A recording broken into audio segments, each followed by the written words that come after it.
We don't lack for popular shooters in gaming. This year we'll see the release of new additions to popular shooters in Gears 5 and Doom Eternal. But while some franchises are relatively healthy, other classic names seem to be struggling to find or maintain their footing. Halo Infinite's hype is being bogged down by talks of development difficulties and the absence of advanced media to promote the game. And what about id Software's other shooter franchise, Quake? While Quake carried the torch for id Software as one of their leading franchises during the hiatus of Doom decades ago, it seems that Doom is receiving significantly more investment from id Software in the past several years. So what gives? What the hell happened to Quake? We'll explore the shooter franchise in this video. Amongst the stable of IPs belonging to id Software, Quake is one of the most iconic. After the release of the second Doom game, the franchise went on a rather extended hiatus, despite both the first and the second Doom games releasing to immense critical and fan acclaim.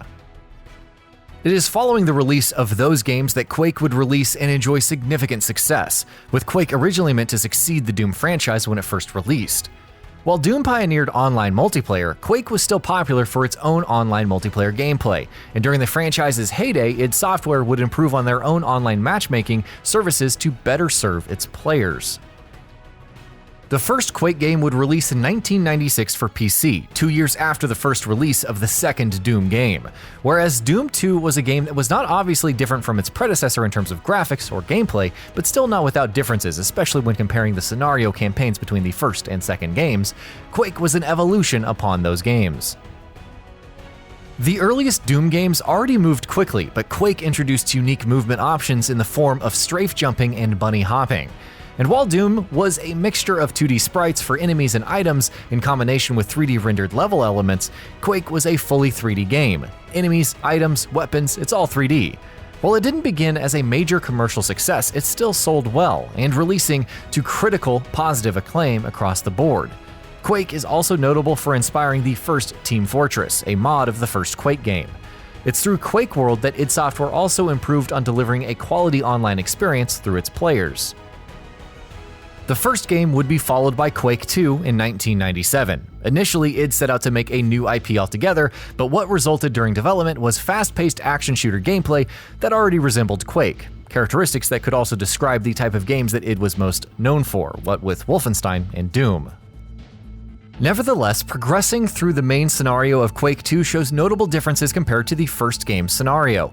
Whereas the first Quake involved a navigation of mazes littered with enemies, Quake 2 featured the fulfillment of objectives within levels in order to complete them, and even occasionally incorporated cutscenes. The fulfillment of objectives at times required players to travel between different levels, and these levels on the whole were much larger. So, while the game carries the Quake name, it displays traits that show it was meant to be something more than a formulaic sequel to its predecessor. Quake 2 would ultimately sell less than its predecessor, if only slightly, but it still enjoyed significant popularity, reviewing well in media outlets. Following Quake 2 is Quake 3 Arena, which was released in 1999, which is notable for not including a single-player campaign altogether and instead emphasizing multiplayer play. It allows players to choose from a variety of Quake and Doom characters and compete in different gameplay modes, including free-for-all, team deathmatch, and team capture the flag. And though the game was designed for online play, players still have the option of competing against bots. The Quake franchise had already been recognized for its success as a competitive sport, but Quake 3 Arena became a fixture in tournaments for quite some time after its release. Quake 3 Arena was also followed up by the Quake 3 Team Arena expansion, which introduced new modes and weapons, though it earned fan backlash, being seen as introducing elements that took too long to arrive, beaten to the punch by fan modifications. Quake 3 Arena would also be followed up directly by Quake Live in 2010 for PC, originally releasing as a free-to-play game with subscription options, though now existing as a paid title. Quake 4 released in 2005. Its main scenario continues the story told in Quake 2, and in general, the game emphasizes its single player more than its multiplayer, with the game not having options to play multiplayer against bots unless you use a mod for the game. That being said, Quake 4 did entertain a very brief period of tournament activity and expanded its server capacity compared to Quake 3 Arena. Notably, the main scenario campaign includes vehicle segments and NPCs that can assist you throughout levels. While the game did enjoy, on average, modestly positive success, its sales and critical reception were a notable drop from its predecessor. The fourth game would be followed up by Enemy Territory Quake Wars, a multiplayer-focused game much like Quake 3 Arena. It's a class-based game focused around teams accomplishing set objectives per game, with objectives sometimes being specific to the class that a player chooses to play as. Despite being a multiplayer-focused game, it's still designed to be, within Quake franchise canon, the predecessor to Quake 2. The game earned positive critical reception on PC, with the console version scoring noticeably worse.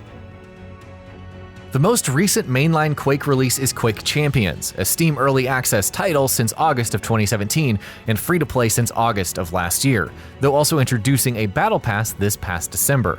The Battle Pass, meant to be the main revenue driver for the game, has been widely criticized by fans. Additionally, the lack of support for player mods is a major disappointment for fans of the franchise, with mods and custom community creations being discouraged in favor of inducing players to purchase what is offered through the game's developers. While Quake Champions was designed with competitive gaming in mind, being built around monetization has found distaste with fans, while also not incentivizing prospective players to contribute money. Decisions such as these, along with a shift in Quake gameplay to something that emphasizes speed and fast-paced action, much less than the series has been known for, has been part of what has contributed to a continued decline in player base activity. If one considers that Quake was originally intended to succeed Doom, it might follow that with the Doom franchise currently active, Quake is considered less of a priority. It might seem more accurate to say that id Software doesn't want both franchises to occupy similar gaming spaces within its stable, and is worried about the idea of both franchises competing against each other. It's both believable and a fair suggestion, but also maybe a bit strange. If you think about it, there are plenty of game developer companies that have franchises with similar gameplay that have maintained activity alongside each other, at least for significant periods of time. Nintendo has an abundance of platformers: Mario games, Donkey Kong games, Kirby games, Yoshi games, with that last one arguably only really being revived within the last few years. Arc System Works has been promoting both Guilty Gear and BlazBlue, two of its biggest IPs and both 2D fighting games alongside each other, for years. Koei Tecmo has 3 different types of Warrior franchise games: the Dynasty Warrior series, which is based on the Three Kingdoms period of Chinese history, the Samurai Warrior series, which is based on the Sengoku period of Japanese history, and the Warriors Orochi series, which is a crossover between the two and features characters from both franchises. While the differences between similar IPs housed by the same developer may not be as outwardly apparent to all, each of these franchises have noticeable enough differences and/or have release dates that have been spaced out enough so as to avoid these similar IPs cannibalizing each other. And some of these franchises are so iconic that simultaneous promotions wouldn't seem to offer any threat to the sales of a particular game, an idea that seems most notable with the handful of platformers that Nintendo owns, to say nothing of the varying degrees of popularity that each franchise enjoys. Clearly, Mario games are far more well-known than Yoshi games. One might raise questions about the resource investment necessary for developing these titles, but even when one considers that there is sometimes asset reuse amongst some of the previously listed franchises, it's not as if id couldn't mimic the strategies of such companies as Koei Tecmo or Arc System Works. In considering these possible explanations for id's handling of the Quake IP, it would seem most likely that they are simply trying to differentiate Quake from Doom, and that Quake Champions, with its slightly brighter colors, friendlier aesthetic, and greater emphasis on characters or champions, is their choice for how to achieve that. What their next step is in the face of the languishing status of Quake Champions is anybody's guess. The title is not one that is especially popular among fans. So tell us what you think about how Quake Champions is being handled, or if you would prefer a different title altogether. Do you think that both Quake and Doom can exist concurrently, both existing in their original, most popular forms as gritty and fast-paced first-person shooters with lively online communities? What do you propose for the future of the Quake series if you disagree with the idea of staying the current course with Quake Champions? Do let us know your thoughts in the comment section below, and as always, thanks for watching.